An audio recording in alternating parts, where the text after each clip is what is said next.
Umdlali wasemuva we-Orlando Pirates oneminyaka engu-20 umbekezeli Mbokazi ubikwa ukuthi use-United States of America ukuyophothula isivumelwano sokuyogijima ku-Major League Soccer i-Chicago Fire.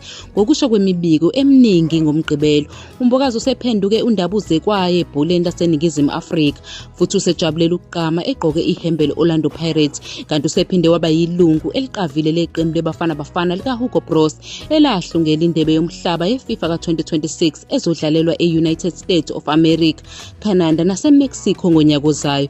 Umhlaziyi webhola odume umhlaba wonke uMark Gleason ubhale ku-Twitter ngoMgqibelo ukuthi uMbokazi useMelika ukuyophothula isivumelwano sakhe neChicago Fire, okubikwa ukuthi imali yokudayiselana kwabadlali ilinganiselwa ku-52 million rands.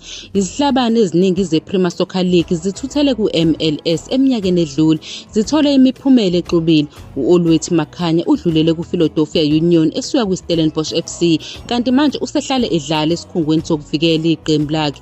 Umgadli uBongokuhle Hlongwane ukhombise ukusayina okuhle ku-Minnesota United ngemva kokusuka kuma-Respect United. Nokho ukuya eMelika kubonakale kungenampumelelo kumgadli weMamelodi Sundowns uKaiser Ismail kanye nowayengumdlali wasesiswini we-Kaizer Chiefs uNjabulo Blom. Kusazocaca ukuthi umqeqeshi weBafana Bafana uHugo Broos uzojabula yini ngokufudukela kukaMbokazi eMelika uma kwenzeka. uBroos uke wathanda ukungabaqoki abadlali abadlala ku-MLS eqenjini lakhe leBafana Bafana, nakuba eke waveza ukuthi uMbokazi kumele aye phesheya kwezilwandle ukuze athuthukise umdlalo wakhe.